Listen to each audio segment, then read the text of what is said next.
quando eu vou falar de minimalismo, eu vou fazer essa relação entre o que vocês estavam estudando no ensino, no segundo bimestre e o que vocês vão estudar agora no terceiro bimestre. Como que eu faço essa relação? Quando eu falo assim, ó, em consumo exagerado, em consumismo, uma coisa é você ser um consumidor. Aquela pessoa que compra, e, gente, a nossa sociedade é capitalista, é o sistema que nós vivemos, sabe? Querer ser contra ele, mudando ele aos poucos, é uma lógica. Agora, querer ser radicalmente contra ele, então você precisa, de fato, tornar-se um ermitão e morar no mato, sem roupa e tal. Do contrário, você está agindo dentro do sistema. E já que as nossas ações estão inegavelmente dentro do sistema, o que a gente pode fazer para tornar esse sistema menos selvagem, menos repressivo, menos ofensivo à natureza, né? O que nós poderíamos fazer? É deixar de ser consumista para nos mantermos consumidores. Não atender a todos os apelos da publicidade. Lembra que a gente falou da publicidade, né? Dos tipos de publicidade, o scare copies, o testimonials, tem a outra lá, como é que era? Esqueci o nome da outra. Reason Why. Reason Why. Que é sempre achar uma razão pela qual você precisa daquela coisa, você precisa comprar mais. E é legal isso dos minimalistas, tem até uma corrente dentro do minimalismo, que é a corrente do 33. É você ter 33 peças de roupa e articular entre essas 33, sempre. Você vai sair, você vai numa festa, você vai ficar em casa, você tem 33 peças de roupa. É um pouco mais extremo, mas é uma forma de minimalismo. Porque não é necessário, de fato, a gente falou das necessidades reais e das necessidades inventadas, não é uma necessidade real você ter 50 blusas no seu armário. Não é. Ah, para mim é. Não, para ti não é. De verdade verdadeira, não é. Certo? E o que a gente está fazendo com isso? Avançando. E assim o desenvolvimento econômico, o mercado, a globalização, tudo aquilo que a gente falou até agora está avançando também. Só que desenvolvimento econômico aliado a uma crise ambiental. Vamos combinar? Como é que eu vou botar em crise o meio ambiente se é de lá que eu tiro a matéria-prima para todo o meu consumo? Tudo que eu vou consumir, tudo que eu vou usar tem que ter uma matéria-prima, uma fonte. E todas vêm da natureza. De uma natureza que tem um tempo de ser e de desenvolver muito diferente do nosso tempo. Então, às vezes é legal que na física ou coisa assim, né? Em qualquer área que seja, na filosofia, há aquelas indagações assim, mas será que o tempo realmente não é único e linear? Será que existe essa diferença? Cara, é uma diferença mais óbvia de que o tempo é relativo, como dizia Einstein, né? Ele escreveu a teoria da relatividade. Então, e como é relativo o espaço e o tempo, não existe nada mais óbvio e mais palpável para falar na física sobre a relatividade do tempo do que pensar no tempo civil e no tempo geológico. Observem a relatividade que existe. O que é para uma pedra, para uma rocha, 100 anos? Absolutamente nada. Vamos pensar assim? O que é para o mar, para o oceano, 100 anos? Nada. Agora, para nós, o que é 100 anos? É um tempo que, se você conseguir viver, se você chegar aos seus 100 anos, isso é muito comemorado, porque isso não é comum ao ser humano, né? Ou a grande maioria dos seres humanos, em todos esses tempos, não é comum viver isso. Já para a natureza, 100 anos não é nada.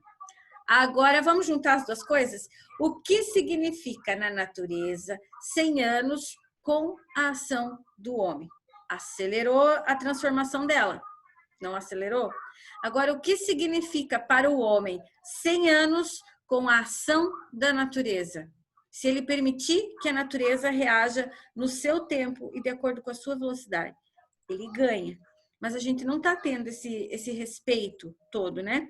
Então, pensar naquela sociedade de consumo, que é o que nós vínhamos falando até agora, naquela sociedade de geração fast food, né?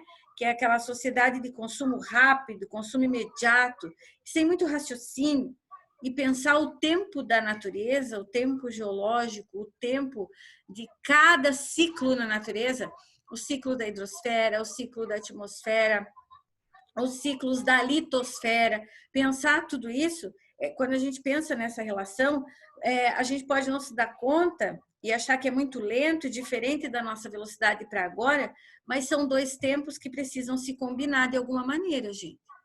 Porque eu vi a entrevista daquele professor da USP, né, engraçadinho, piadista, achei tão interessante, sem graça, ele falar assim, ele deu uma entrevista para o Jô Soares dizendo que é uma falácia. Professores de geografia, professores de qualquer área, biologia, enfim, sociologia, falar que o petróleo um dia, que o petróleo vai acabar. Isso é um absurdo, porque a natureza continua, e ele é geógrafo, né? A natureza continua fazendo petróleo. A natureza não parou a produção do petróleo. Seres que entraram em decomposição, em solo onde haja presença de hidrocarbonetos, que seja um solo com bastante com um solo argiloso e todas aquelas características necessárias lá, ele continua produzindo petróleo. Então, é falso dizer que o petróleo vai acabar. Então, talvez ele não tenha atingido ainda a dimensão de entender que, de fato, a natureza continua produzindo petróleo, mas não na velocidade do nosso consumo, certo? O nosso consumo é muito mais rápido do que a natureza, o tempo que a natureza... Cara, quando a natureza vai falar em produção de petróleo, para ela, são milhões de anos. E a gente não tem milhões de anos. A gente explora áreas de petróleo, reservas de petróleo, em meses, em anos. E nós costumamos, essa palavra eu vou usar muito, tá, gente? Porque eu estou falando de natureza. Nós costumamos exaurir recursos. Exaurir significa esgotar na fonte sem a possibilidade de utilizar no tempo que ela se renova. Isso é exaurir. Eu esgotei na fonte. Então, quando uma reserva de petróleo chega ao ponto de ser exaurida, não significa que naquele espaço geográfico ali, naquele tipo de solo, de clima, etc. e tal, a natureza não continue produzindo petróleo. Mas a velocidade e a quantidade que ela produz em relação à velocidade e quantidade que nós utilizamos não bate. Os dois tempos, o geológico e o civil, não encaixam ali. Aí, hoje, para nós falar isso, é tão óbvio. Falar disso assim, por exemplo, fecha a torneira, ou não fica tanto tempo no chuveiro. Cara, isso é exaustivo, é chato, mas acontece que as coisas só foram pensadas nisso, o ser humano só resolveu pensar nisso a partir dos estudos de um cara que vocês estudaram em filosofia no passado, chamado Jürgen Habermas. Lembram dele? Jürgen Habermas, quando ele falou lá na filosofia sobre a ética e sobre o direito de todos os seres vivos viverem e que ninguém, nenhum outro ser vivo tem direito de tirar a vida de outro, que nenhum ser vivo tem direito de tirar a vida de outro ser vivo. Quando ele falou sobre isso, certo? Ao falar sobre ética e a ética aplicada do Jürgen Habermas, ele criou também um livro na época, escrevendo sobre meio ambiente, em 1968, desculpa, em que ele fala o seguinte: a natureza, ela precisa se recompor e nós não estamos dando tempo, nós estamos consumindo muito rápido. Hoje, para nós, esse é discurso velho, qualquer criança fala, mas na época que o Habermas falou, era uma novidade que fez todo mundo parar para pensar, será? Mas tem tanto mato, né? Tem tanto rio. Ixi, peixe, então, uma loucura. Será que vai acabar tudo isso? Ah, pode ser, mas isso daí, sei lá, daqui uns 1000, 2000 anos. Ele falou isso em 68, 78, 88, 98, 2008, 2018. Há 52 anos atrás que nós resolvemos nos preocupar com isso. Fazem 52 anos que a gente resolveu parar para pensar, nossa, né, que é verdade? Só que, claro que não, a gente começou a pensar um pouquinho antes, em 62, e foi uma mulher que começou esse pensamento, desculpa, mas foi. A gente vai falar dela também.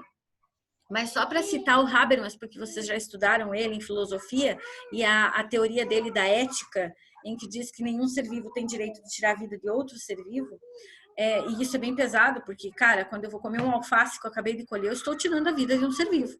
Então, eu não como mais? Enfim, toda aquela discussão que o Habermas faz lá sobre esse assunto, quando a gente traz aqui para a sociologia agora, e para essa questão das velocidades do tempo para o ser humano e para a natureza, não bate, as coisas não comungam, tá, gente? Elas não fecham numa ideia única. E aí vem aquela outra discussão, porque a gente tinha que achar uma saída. O ser humano é um ser em processo contínuo de adaptação e criação. Por isso que a nossa espécie, diante de todas as diversidades que nós enfrentamos e adversidades que nós vivemos, a nossa espécie se mantém. Porque nós temos uma grande habilidade, por conta da inteligência, de adaptação e de transformar as coisas para nosso bem, para nossa adaptação. E aí vem a situação do desenvolvimento sustentável, onde eu tenho que aliar, né? Eu tenho que criar um equilíbrio entre a natureza e o tempo dela, e o nosso consumo e o nosso tempo na modernidade, na situação atual. Então, eu preciso fazer uma conciliação e um equilíbrio entre a vida contemporânea, tecnológica, moderna, e a preservação do meio ambiente e da natureza na sua velocidade. Como que se concilia uma coisa com outra? Quero ouvir vocês. Vamos, gente. Cadê? Ana, Anne, Eduarda, Isabelle, Rafael. O Silvio entrou e saiu só para marcar presença. Já vou tirar aqui porque isso não é presença. Qual foi a pergunta mesmo, prof? Eu também não entendi. Desculpa, a gente não consegui entender vocês falando.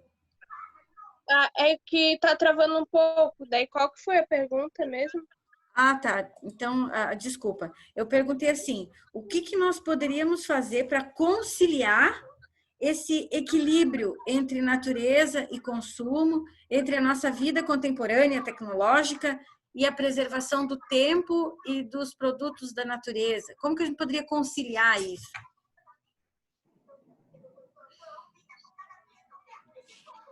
Eu comecei essa fala com a resposta da pergunta.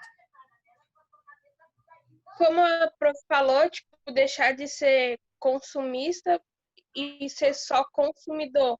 Tipo, eu não preciso de tanta roupa, sendo que eu não vou usar tudo. Isso já ajuda. Não preciso ficar meia hora no banho se eu posso tomar banho em 5 minutos. Eu acho que vem de pequenas ações, sabe? Daí... E de ações locais para transformar num hábito global, né? Olha só, e o nome disso que tu tá falando, Eduardo, e das coisas que tanto têm sido ditas ultimamente, é desenvolvimento sustentável. A gente fala tanto de sustentabilidade, mas quando para pensar, nem lembra direito o que ela é. E a sustentabilidade é justamente esse equilíbrio, gente, que sustenta, que mantém, que segura as coisas como elas devem continuar sendo, sabe? A natureza, os processos dela e os nossos. Por que a gente não reduz um pouco a velocidade para acompanhar ela? Vou dar um exemplo para vocês.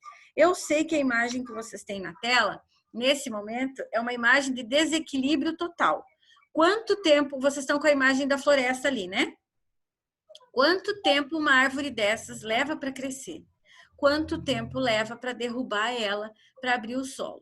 Quanto tempo leva para esse solo aqui do lado arenizar? E depois de arenizar, ele vai salinizar, né? Vai virar deserto mesmo, ok? Certo? Vocês têm o exemplo lá do terreno ao lado da escola. Quanto tempo leva, gente? Vejam, é muito rápido. A nossa destruição é em tempo civil. Agora, a recomposição da natureza pode ser que não. Se vocês passarem hoje lá por aquele terreno, ele já tem uns matinhos, umas coisas assim que estão crescendo de volta.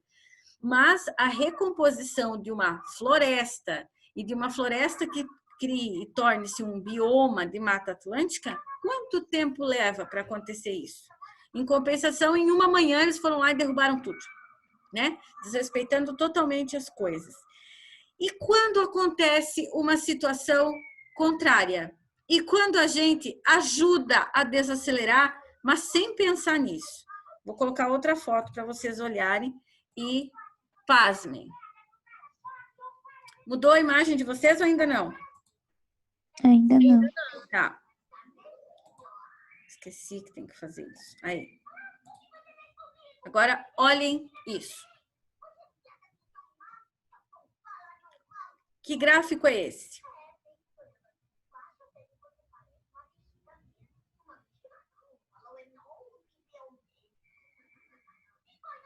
Gente, vocês estão aí? Tá. Sim. Então, essa Global Footprint Network criou, que é uma agência de pesquisa ambiental, né? Ela criou o sistema de análise do Overshoot Day da Terra, que é o dia de sobrecarga da Terra, analisando desde 1970 até agora. Quantas terras, no sentido assim, gente, não é planeta de bolinha lá, tá? É de recursos naturais. Quanto de recursos naturais que a Terra leva um ano para produzir, esses recursos naturais, em quanto tempo nós consumimos todos esses recursos naturais que a Terra leva um ano para produzir. Então, em 1970, quando eles começaram a calcular, lembrem-se, o foco no meio ambiente começou em 62 com a Rachel Carson, e em 68 o Habermas estava falando também, resolveram dar um jeito de fazer uma avaliação e criaram o Overshoot Day. Eu falo sobre o Overshoot Day todos os anos com vocês, mas de uma maneira bem rápida. Aí agora, aqui em Sociologia, eu vou dar um histórico de onde veio, para que serve, qual é a lógica, né? E por que eu estou falando disso agora? E o Overshoot Day é o dia de sobrecarga da Terra. Então, em 1970, avaliou-se que aquilo que a Terra produz em um ano, nós levávamos quase um ano para consumir. Então, estava tudo ok. Era um pouco menos de um ano. Em questão, assim, ó, se vocês olharem ali está pelo dia 28, 29 de dezembro. Estão vendo o consumo aqui? Então, olha o meu mouse. Estão vendo aqui onde eu estou? Conseguem ver? Sim. Tá. Olha só. Então, observem aqui, ó. Um pouquinho antes de fechar um ano, eu já tinha utilizado todos os recursos que a Terra levou um ano para produzir. Tranquilo, né? Eu não tenho que me preocupar com isso, porque pelo menos alguns dias só que eu estou exagerando. O que isso significa? Nesses poucos dias que vocês estão vendo aqui no gráfico, eu já precisava usar recursos que a Terra precisaria do outro ano para produzir. E assim sucessivamente. Como eu já dei exemplo uma vez, vou dar esse exemplo de novo para vocês, é aquela situação assim, ó. A mãe sabe que os filhos consomem, que eles comem, né, um pacote de bolacha por dia. E ela faz a compra do mês e ela tem 2 filhos, então ela compra 60 pacotes de bolacha e traz para casa, para durar 30 dias. Só que um dos filhos começa a exagerar. Ele não quer mais comer direito na hora do almoço, ou ele até come o almoço, mas ele quer comer mais, e aí ele passa a comer 2 pacotes de bolacha por dia. O que vai acontecer com ele? Aquele que consome um pacote de bolacha por dia, ganhou 30 bolachas, uma por dia.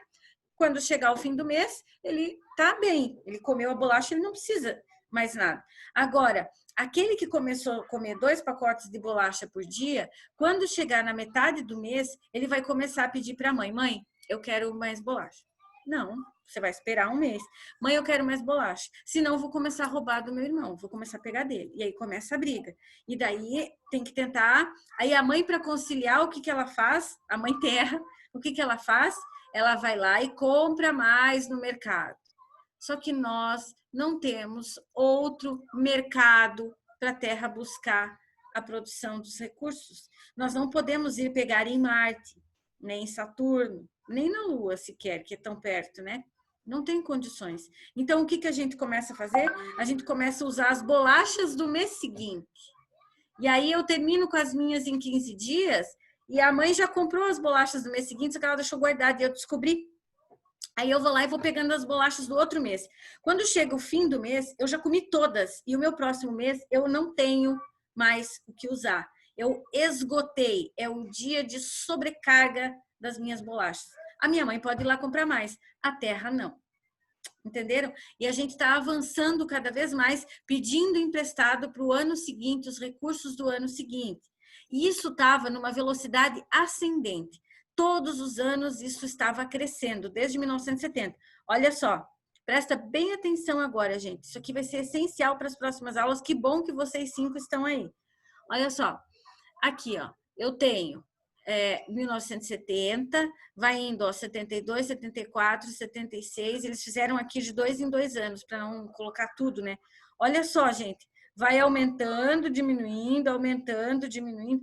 Quando chega a partir dos anos 2000 aqui, a tendência é só crescer, crescer, crescer, e cada dia vai aumentando. Cada dia, cada ano vai aumentando. Num ano foi 31 de agosto, no outro já foi no dia 27 de agosto. Em 2019, o dia de sobrecarga da Terra, o dia que eu falei com você sobre isso, foi dia 29 de julho, ou seja, há 5 dias atrás, no ano passado, nós já estávamos usando recursos de 2020, certo? Vocês viram o que aconteceu esse ano? Olha ali, dá uma olhada na imagem, peraí. Olha, vocês estão vendo a imagem? O que aconteceu esse ano, gente, 2020? Subiu. Recuou a nossa sobrecarga, o nosso abuso. Ano passado foi no dia 29 de julho que a gente acabou com os recursos da Terra de 2019 e começamos a pegar de 2020.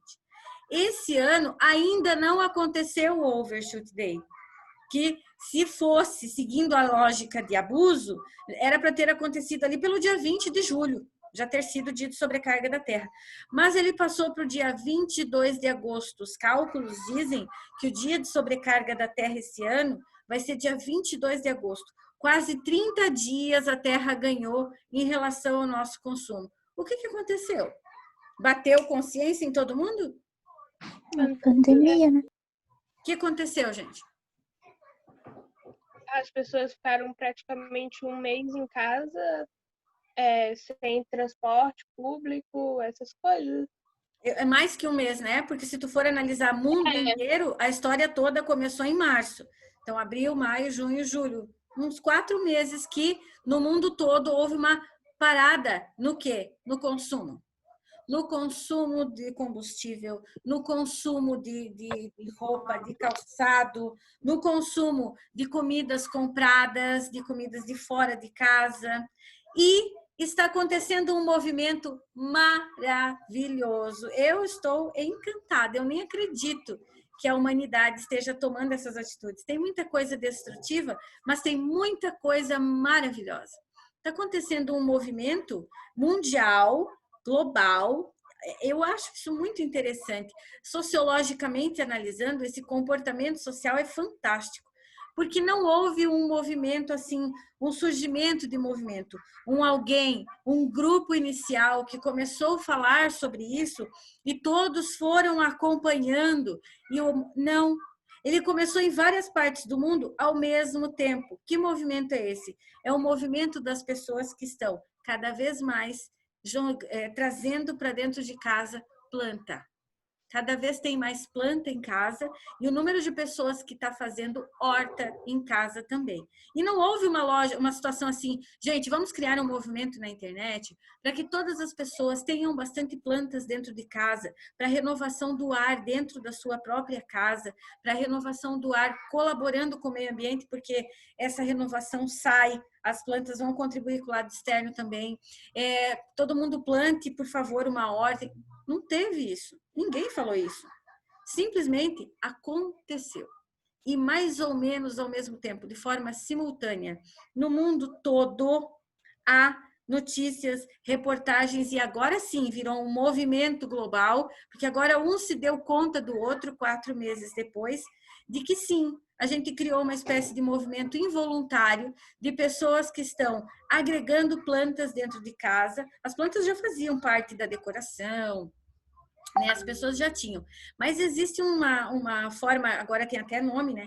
Uma decoração chamada decoração boho, que é uma decoração toda baseada em coisas rústicas, em bastante colorido e muita planta dentro de casa.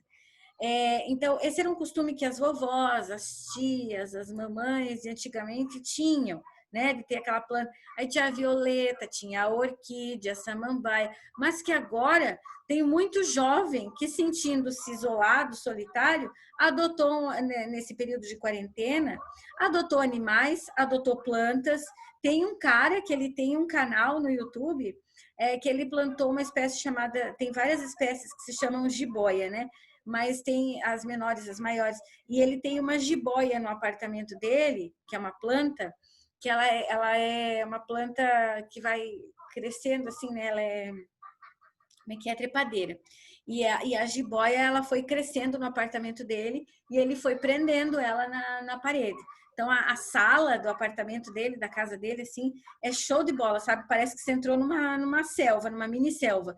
E tem outras pessoas que estão fazendo isso também e colocando até plaquinhas, assim, bem-vindo à selva. Porque se você chegou na casa dessa pessoa, a casa dessa pessoa com certeza vai ser bem, bem cheia de plantas. Tem pessoas que já tinham esse costume e muitas pessoas que adquiriram agora. Então, eu começo essa aula falando sobre ambiente e desenvolvimento sustentável, esse assunto nosso do terceiro bimestre, trazendo essas boas notícias, tá? Que a gente deu um tempo de 30 dias para a Terra respirar antes da sobrecarga e que as pessoas estão adquirindo hábitos verdes, certo? De ter horta, de ter planta em casa. Sugiro que vocês adotem uma planta também, que seja de vocês, que vocês acompanhem, conversa com ela, hein? É bem importante. Ó, a gente se fala, então, agora só na semana que vem, tá acabando, a aula já é 11h40, já tem 1 minuto só do tempo aqui. A gente continua se falando pelo WhatsApp, vou passar algumas coisas para vocês. E até semana que vem na aula de Geografia e de Sociologia, tá bom? Beijo para vocês. Beijo, Pro. Beijo, Tchau. Pro. Tchau. Tchau, Tchau, Pro. tchau, tchau, gente.